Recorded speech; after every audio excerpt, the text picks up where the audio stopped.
Bonjour à tous, alors bienvenue dans le livre du vendredi. Tout d'abord, une excellente année 2017 à vous tous, qu'elle soit remplie de très bonnes lectures. Et alors pour commencer cette année en fanfare, si j'ose dire, et une année électorale, eh bien je vous ai concocté, je vous ai sélectionné une petite trilogie fabuleuse, une trilogie de Marc Duguin qui est sortie en poche chez Folio. C'est la trilogie de l'Emprise. Alors il y a eu d'abord l'Emprise, il y a eu ensuite Quinquennat et il y a eu l'Ultime Partie. L'Ultime Partie et le dernier numéro paru, le dernier livre paru, celui-là c'est en roman Gallimard, mais il existe en poche.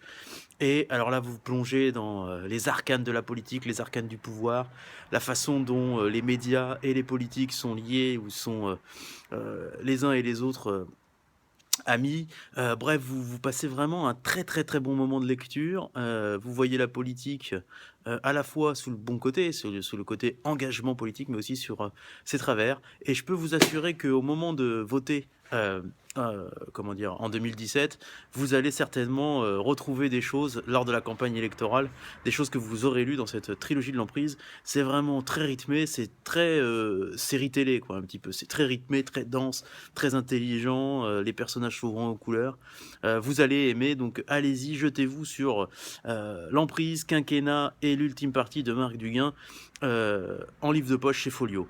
Alors, évidemment, cette semaine, vous le savez, on commémore les 2 ans de l'attentat contre Charlie Hebdo, et à l'heure où justement les candidats à l'élection présidentielle, certains candidats à l'élection présidentielle, comparent la laïcité au statut des Juifs de Vichy, ou alors font état de leurs racines chrétiennes pour expliquer qu'ils ne seront, euh, ils seront des bons présidents, eh bien j'avais envie de vous conseiller l'excellent ouvrage de T-News qui est sorti cette semaine. T-News, vous savez, qui a été assassiné lors de l'attentat à Charlie Hebdo. Ni Dieu ni eux, et ça fait du bien de lire cette irrévérence et cette façon drôlatique de tourner en dérision les choses de la religion. Et juste un petit dessin qui va vous faire rire, j'imagine. La laïcité en danger. Tu ne me baiseras pas, t'as fait The Church Tuesday. Voilà, c'est du T-News, c'est du grand T-News, et on les oubliera jamais, les gens de Charlie Hebdo. Voilà, c'est fini pour ce livre du vendredi. Vous avez eu 4 livres pour le prix d'une rubrique. J'avoue que c'est plutôt pas mal pour vous. Allez, à plus, à la semaine prochaine.